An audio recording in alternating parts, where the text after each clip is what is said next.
നേപ്പാളിൽ നാം കണ്ട പ്രക്ഷോഭത്തിന് സമാനമായ രീതിയിൽ തന്നെയാണ് ലഡാക്കിൽ വലിയ പ്രക്ഷോഭം അരങ്ങേറുകയാണ്. യുവാക്കളും സ്ത്രീകളും സാധാരണക്കാരും ഉൾപ്പെടെയുള്ളവർ തെരുവിലിറങ്ങി പാകിസ്ഥാന്റെ സർക്കാരിനെതിരെയും അതോടൊപ്പം തന്നെ സൈനികർക്കെതിരെയും വലിയ രീതിയിലുള്ള പ്രക്ഷോഭമാണ് അവിടെ നടന്നുകൊണ്ടിരിക്കുന്നത്. ലോങ് മാർച്ച് എന്ന പേരിൽ വലിയ രീതിയിൽ ജനങ്ങൾ സംഘടിച്ച് തെരുവിലിറങ്ങിയിരിക്കുകയാണ്. ഇതിനെതിരെയാണ് ഇപ്പോൾ സൈനികർ വെടിവയ്പ് നടത്തുകയും അതിൽ 12-ലധികം പേർ മരണപ്പെട്ടിരിക്കുകയാണ്.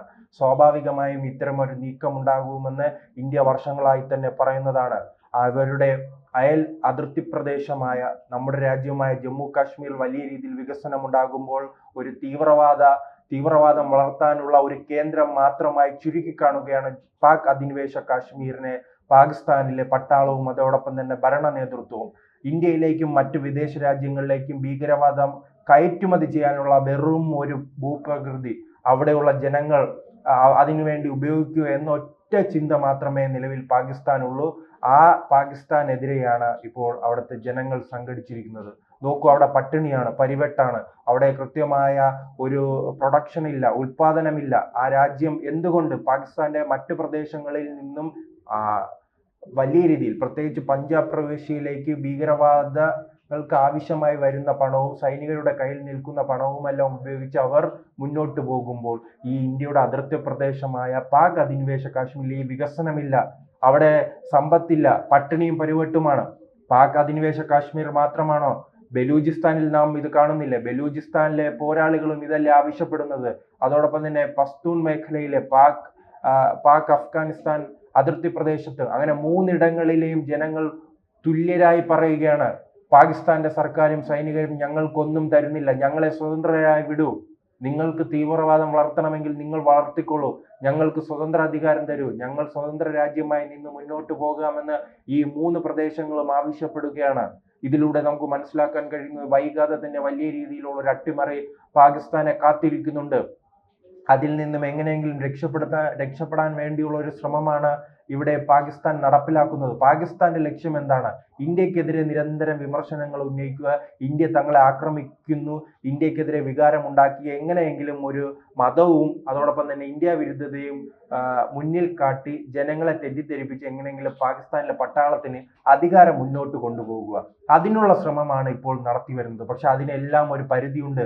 ഇന്ന് സമൂഹ മാധ്യമങ്ങളുടെ കാലമാണ്. ജനങ്ങളെല്ലാം സമൂഹ മാധ്യമങ്ങളിലൂടെ അങ്ങനെ ജനങ്ങൾ തിരിച്ചറിയാനുള്ള ശ്രമം നടത്തുന്നത് കൊണ്ടാണല്ലോ അഫ്ഗാനിസ്ഥാനിൽ ഇന്നലെ ആയിരുന്നല്ലോ ഇന്റർനെറ്റ് നിരോധിച്ചിരിക്കുന്നത്. ഇന്റർനെറ്റ് നിരോധിച്ചെന്ന് പറഞ്ഞ് എന്ത് പുതിയ കാലത്ത് ഇന്റർനെറ്റ് നിരോധിച്ചാൽ കിട്ടാനാണോ ബുദ്ധിമുട്ട്? വിവരങ്ങൾ ലഭിക്കില്ലെന്നാണോ ഈ ഭീകരവാദികൾ കരുതുന്നത്? ആ ഭീകരവാദികളുടെ എല്ലാം കാലം അവസാനിച്ചിരിക്കുന്നു. പുതിയ തലമുറ വളർന്നു വരുമ്പോൾ ജൻസി കലാപം എന്ന രീതിയിൽ നിങ്ങൾ വിളിക്കുന്നത് അത് പാകിസ്ഥാനിലും ഉണ്ടാകും, അത് നേപ്പാളിലുണ്ടായി, ശ്രീലങ്കയിലുണ്ടായി, ബംഗ്ലാദേശിലുണ്ടായി, പിന്നീട് ഇന്ത്യയിൽ ഉണ്ടാകുമെന്ന് ചിലർ പ്രതീക്ഷിച്ച് നടക്കുന്നുണ്ട്. അത് ലഡാക്കിൽ ഉണ്ടായ പശ്ചാത്തലത്തിൽ പലർക്കും അത് പ്രതീക്ഷയാണ്. അതിന്റെ ഉത്തരം എന്താണ്? അധികാരമോഹം കൊണ്ട്, അല്ലാതെ പട്ടിണിയും പരിവട്ടും ഭീകരവാദം വളർത്തുന്നത് കൊണ്ടാണോ ലഡാക്കിൽ ഈ പ്രശ്നമുണ്ടായത്? കൃത്യമായി തന്നെ സോനം വാങ്ചുക്കിന്റെ പാകിസ്ഥാൻ സന്ദർശനവും അദ്ദേഹത്തിന്റെ പാകിസ്ഥാൻ ബന്ധത്തെക്കുറിച്ചും എല്ലാം വിവരങ്ങൾ വന്നല്ലോ. ഇദ്ദേഹത്തിന്റെ ഇപ്പോൾ ഭാര്യ നിലവിളിക്കുകയാണ്, തന്റെ ഭർത്താവിനെ അങ്ങ് വേട്ടയാടുകയാണ്. പാകിസ്ഥാനിൽ പോയപ്പോൾ ഈ ഭാര്യ എവിടെയായിരുന്നു? എന്താണ് അദ്ദേഹത്തിന് അവിടെ പരിപാടി? പരിസ്ഥിതി പ്രവർത്തനം. എന്ത് പരിസ്ഥിതിയാണ് പാകിസ്ഥാനിൽ? തീവ്രവാദ രാജ്യം, 24 മണിക്കൂർ തീവ്രവാദത്തിന് വേണ്ടി ഒഴിഞ്ഞു വച്ചിരിക്കുന്ന ജനങ്ങൾ വസിക്കുന്ന ഒരു രാജ്യം. എല്ലാവരുമല്ല, സാധാരണക്കാരുമുണ്ട്. ആ സാധാരണക്കാരാണല്ലോ ഇപ്പോൾ പോരടിക്കുന്നത് പാകിസ്ഥാന്റെ സർക്കാരിന്റെ തെറ്റായ നയത്തിനെതിരെ. അങ്ങനെ ഒരു രാജ്യത്തെത്തി ഇദ്ദേഹം എന്താണ് പഠിക്കുന്നത്? ഇദ്ദേഹം എന്താണ് അവരെ പഠിപ്പിക്കുന്നത്? കൃത്യമായ നിലപാടല്ല. വൈകിപ്പോയി. ഇദ്ദേഹത്തെ ആദ്യമേ പിടിച്ചകത്തിട്ടിരുന്നെങ്കിൽ, പാകിസ്ഥാൻ സന്ദർശനത്തിന് പിന്നാലെ തന്നെ ഇദ്ദേഹത്തെ പിടിച്ചകത്തിട്ടിരുന്നെങ്കിൽ ആ 4 പേരുടെ ജീവൻ രക്ഷിക്കാമായിരുന്നു. അന്ന് എന്താണ് സംഭവിച്ചത്? ലഡാക്കിൽ 4 പേർ മരണപ്പെടുകയും 40-ലധികം പേർക്ക് പരിക്കേൽക്കുകയും ചെയ്തില്ലേ? അതിന് കാരണക്കാരനാണ് ആരാണ്?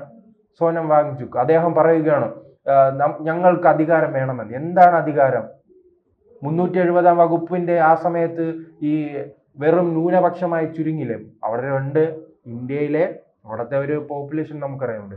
ഇന്ത്യയിലെ 2 ന്യൂനപക്ഷത്തിൽ ഒരു സമുദായയുടെ ഭൂരിപക്ഷമാണ്. ആ സമുദായത്തിന്റെ അടിമയായിരുന്നു ഇവർ കഴിഞ്ഞത്. പക്ഷെ അങ്ങനെ നിങ്ങൾക്കും വികസനം വേണം, നിങ്ങൾക്കും പ്രാധാന്യം വേണമെന്ന ലക്ഷ്യത്തോടെ 370 വകുപ്പ് പിൻവലിക്കുകയും അതോടൊപ്പം തന്നെ ഇതിനെ രണ്ടായി വിഭജിക്കുകയും ചെയ്തോളൂ. അപ്പോൾ ജമ്മു കാശ്മീരിൽ വികസനം ഉണ്ടാകും, ലഡാക്കിൽ വികസനം ഉണ്ടാകും. അങ്ങനെ വികസനം ഉണ്ടായി ഒന്ന് പച്ച പിടിച്ചു വന്നപ്പോൾ വാങ്ചുക്ക് അങ്ങ് ഇറങ്ങുകയാണ്. പാകിസ്ഥാനെ പണവും വാങ്ങി ജനങ്ങളെ തെറ്റിദ്ധരിപ്പിച്ചു. 4 പേരുടെ ജീവനാണ് പോയത്.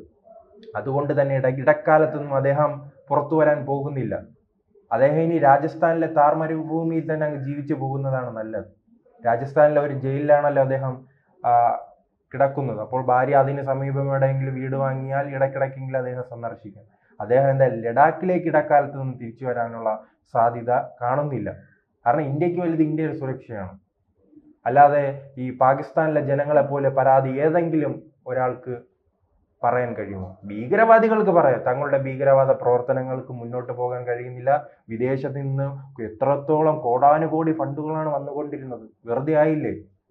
ഫണ്ടുകൾ ലഭിക്കുന്നില്ല. ഫണ്ടുമായി വരുമെങ്കിൽ അദ്ദേഹത്തെ തൂക്കി അകത്തിടും.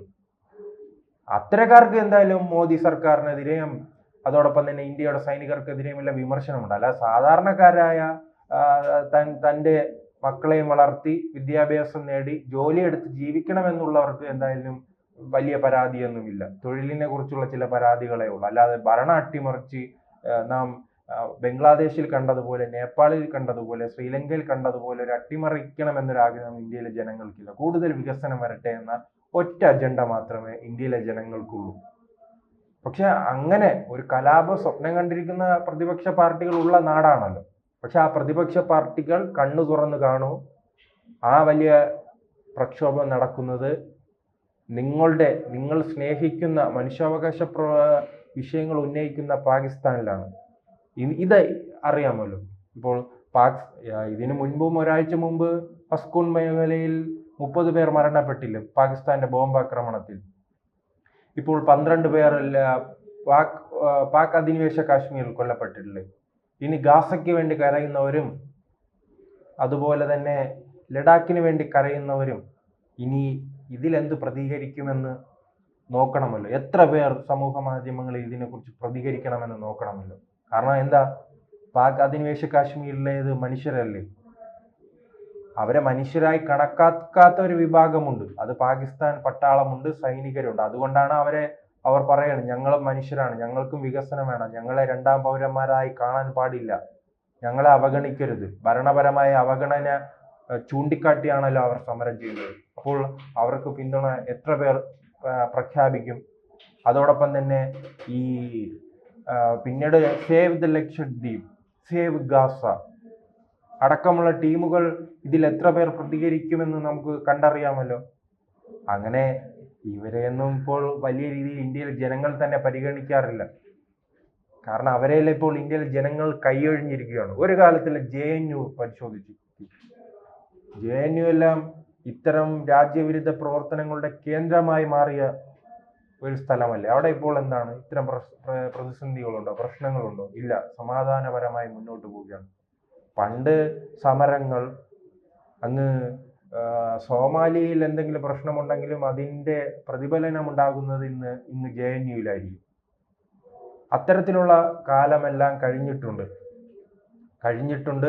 ലോകത്ത് പുതിയ ഉണർവ് സംഭവിക്കുന്നുണ്ട്. ഭീകരവാദികൾക്കെതിരെ ശക്തമായ നടപടിയെടുക്കാനുള്ള, അവരെ ഒറ്റപ്പെടുത്താനുള്ള ശ്രമം നടക്കുന്നുണ്ട്. പണ്ട് ഒരു കാലത്ത് അവരെ 2 കൈയും നീട്ടി സ്വീകരിച്ചവർ യൂറോപ്യൻ ജനങ്ങൾക്ക് ഇപ്പോൾ എന്ത് സംഭവിച്ചു എന്ന് നമുക്കറിയാമല്ലോ. ഫ്രാൻസ് അടക്കമുള്ള രാജ്യങ്ങൾ വലിയ പ്രതിസന്ധിയിലാണ്, ബ്രിട്ടൻ അടക്കമുള്ള രാജ്യങ്ങൾ വലിയ പ്രതിസന്ധിയിലാണ്. അതിൻ്റെ എല്ലാം കാരണം നമുക്ക് വ്യക്തമായി തന്നെ അറിയാം.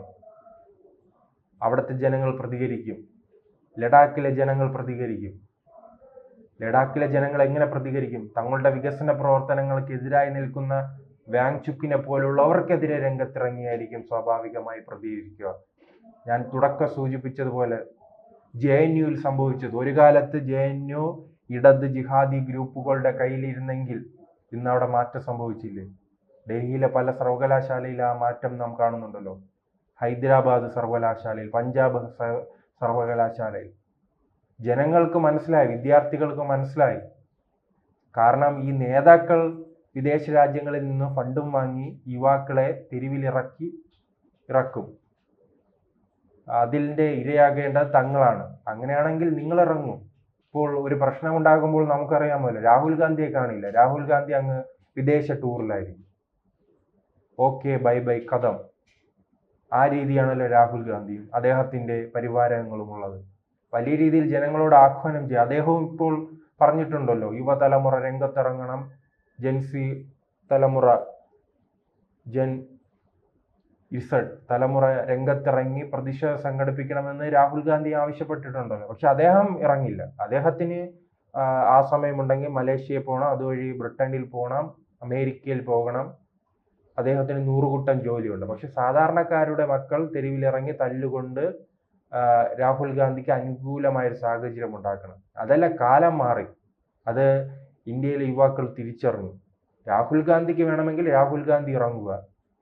തൻ്റെ കുടുംബം കുറച്ചു നാളുകളായി തുടർഭരണം നടത്തുന്നുണ്ടല്ലോ, തുടർ കുടുംബ ഭരണം.